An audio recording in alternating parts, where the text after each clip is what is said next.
Not Quite Narwhal by Jessie Seema.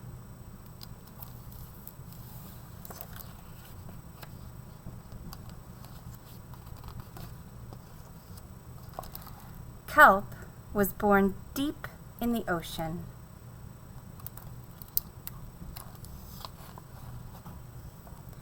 He knew early on that he was different from the other narwhals. His tusk wasn't as long as everyone else's. He had different tastes in food, and he wasn't a very good swimmer.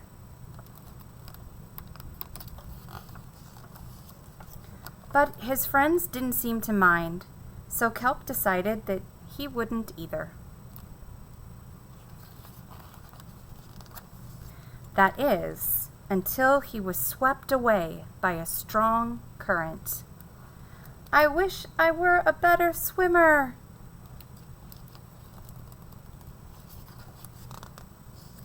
Kelp found himself at the surface, closer to land than he had ever been before. High up on a cliff, he spotted a mysterious, sparkling creature. It looked so familiar. It looked like kelp. Kelp swam toward land as fast as he could, which wasn't very fast at all, hoping that he could catch up with the creature that looked just like him. When he finally reached the shore, Kelp felt a little bit anxious. He had never left the ocean. He was nervous about walking for the first time, but the land creatures made it look so easy. Oof. Ow. It wasn't. Eventually, he got the hang of it.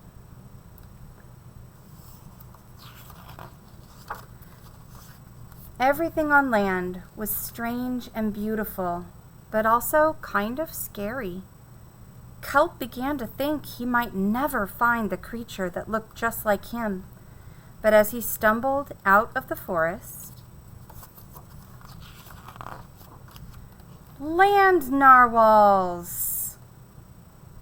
Actually, we're unicorns, and by the looks of it, so are you. Kelp had never heard of unicorns before.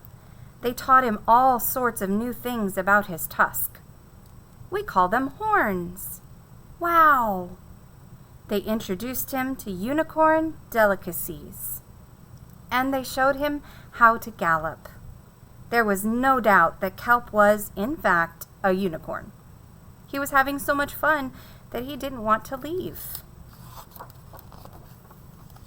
But then he remembered all his friends under the sea. Kelp missed them terribly, so he said goodbye to the unicorns and returned to the ocean. "Come back soon." Kelp swam toward home as fast as he could, which wasn't very fast at all, hoping that the narwhals would still like him now that he was a unicorn. When he finally arrived, Kelp had butterflies in his stomach. "Welcome home, Kelp!"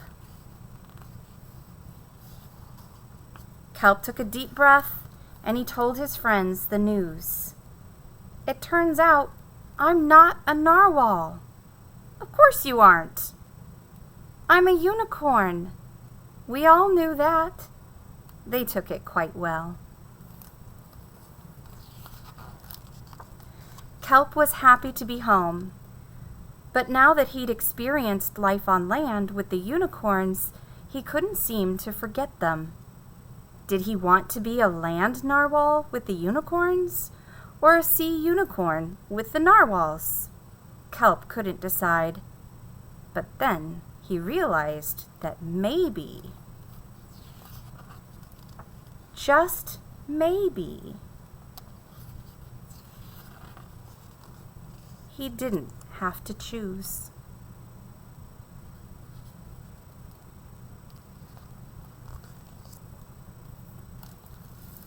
The end.